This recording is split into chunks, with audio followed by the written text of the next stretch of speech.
Actualmente contamos con una ampliación, un pabellón de mujeres de 114 privadas de la libertad, estamos en un avance del 83%.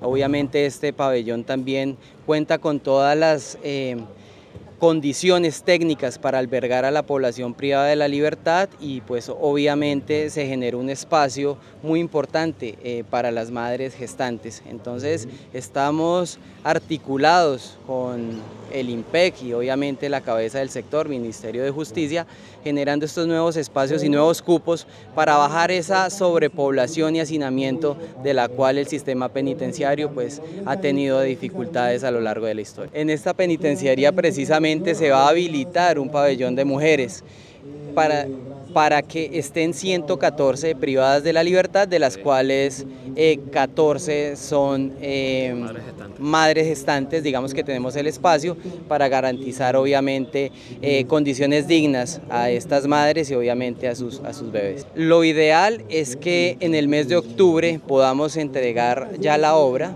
al IMPEC y generar obviamente una dotación, la cual pues obviamente nos tomaría más o menos un mes, que está de manera paralela con el contrato de obra, para generar una entrega definitiva en el mes de noviembre o diciembre de este año.